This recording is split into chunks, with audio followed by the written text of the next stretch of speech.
বেটিক ভালোবাসুন কয়া তোমাক প্রত্যেক মাসে এতগুলো করে টাকা দেন। তোমার বেটি ছোট মোক বিয়ে দিবেন তো মা? হ্যাঁ বাবা, তোমার সঙ্গে মোর বেটির বিয়ে দিন তো। প্রত্যেক মাসে মুই যত টাকা চাও তত আনি দিবেন, দেখবেন পরের বছরে তোমার বিয়ে। কিন্তু মা 5 বছর থেকে গেছেন তোমার বেটি ছোট মোক বিয়ে দিবেন, পরে আবার মোর টাকাটা মারি দিবেন না তো?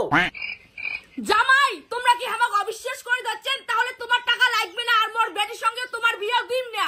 কিন্তু মা এইটুক টাকা দিয়ে কি হবে? মুই তো তোমাক 5 বছরে 8 লাখ টাকা দিছু, ওইলেও দাও। তোমরা এখানে আমাকে অবিশ্বাস করলেন জামাই। 8 লাখ টাকা বড় না মোর বেটি বড়? তুই টাকাটা সব টাকা ঘুরি দিলে কি হয়? মুই কাজ করে সব টাকা শোধ করে দিন, তা অসুবিধা তো টাকার সঙ্গে মোর বেটি বিয়ে দিন না। তোমরা চুপ করো, এমন টাকা দেওয়া জামাই কি আর পাইবেন? জামাই মোর ভালোই আছে।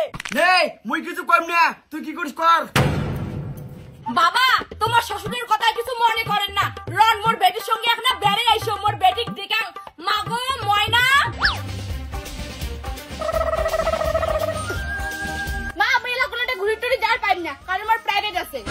চুপ করে থাক। এলাই জামাইতে 10,000 টাকা নিলুম কিস্তি শোধ করার জন্য। পড়াশোনা আগত না পয়সাটা আগত? মা তোমার বেটি মোর সাথে ঘুরি যাবে কি যাবে না? যাবে বাবা যাবে। ঘুরির ঘুরির না গেলে ওর খাওয়া দাওয়া পড়াশোনা সব বন্ধ। তোর ভালো লাগে না, চলো তো চলো। A few moments later. 1 টাকাও নাই। আজ বন্ধনের কিস্তি দিব কি দিয়া? সেই জন্য তোমার কসম যে জামাই টাটা কথা কর না। আরে মুই জেনে দেখি পাং, ওটা থেকে টাকা তো ম্যানেজ করে দিলি তো হল। ওই টাকাতে টাকা চাবো না। ম্যানেজ করে দিবে। তোমরা কেমন ম্যানেজ করবেন মোর জানা আছে। আই জামাই ফোন নাগা তো। তোর মা বন্ধনের টাকা কি ওই চাংলার টাকা লওয়া খায়? ওই চাংলা কিন্তু মোক একদম ভাল লাগে না, কয়া দিলু।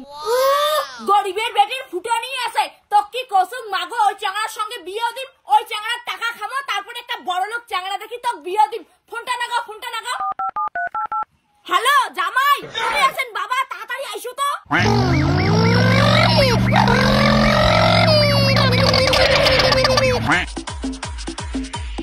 কি হয়েছে মা? মানে তোমারটা কি 2,000 টাকা হবে বাবা? আজ বন্ধনের কিস্তি তোমারটা থাকলে দাও, না থাকলে না লাগে। 2,000 টাকা দিন, কিন্তু কালীগুলায় মুই তোমাকে 10,000 টাকা দিলুম, ওই টাকা কি করলেন? সব ইয়ে জামা কাপড় কিনতে গেছে বাবা, এত টাকা খরচ করে না। মিথ্যা কথা কেন কয়া দিচ্ছিস মা? মুই তো কোনো টাকাই খরচা করং নাই। চুপ কর, বেশি কথা কইস না। বাবা অল্প দাঁড়াও তো। তো কসম না চাঙাটার টাকা খামো, তারপরে তোকে একটা ভাল চাঙা দেখি বিয়ে দিই। হ্যাঁ হ্যাঁ করলে কি হয়? দেখো মা, আজকের পর থেকে তোমাকে 1 টাকা দিম না। তোমার বেটির সাথে এখন বিয়ে দিবেন, তারপরে মুই তোমার টাকা দিম। কি বলু? তুই আর আমাক টাকা দেওয়ার পাবো না, তাহলে মোর বেটির সঙ্গে তো বিয়েও দিম না। কি কইলেন? তোমার বেটির সাথে মোক বিয়ে দিবেন না? তাহলে এতদিন থেকে যে মোর 8-10 লাখ টাকা খাইলেন, ওলে হিসাব দাও, আর মুই জানি না। কি তোর আমরা 8-10 লাখ টাকা খাচ্ছি? কি প্রমাণ আছে? ওরে তো টাকা নিছি, তুই তো আমার কোনো টাকাই দিস নাই। এই ছেলেটা কে? কি মোর টাকা দিবে না তো? ঠিক আছে, তুমি প্রধান পঞ্চায়েত দেখাই চিটিং বাজ ফেলি তোমাকে ছাড়িম না মুই। হ্যাঁ হ্যাঁ, তুই কি করিস কর, দেখা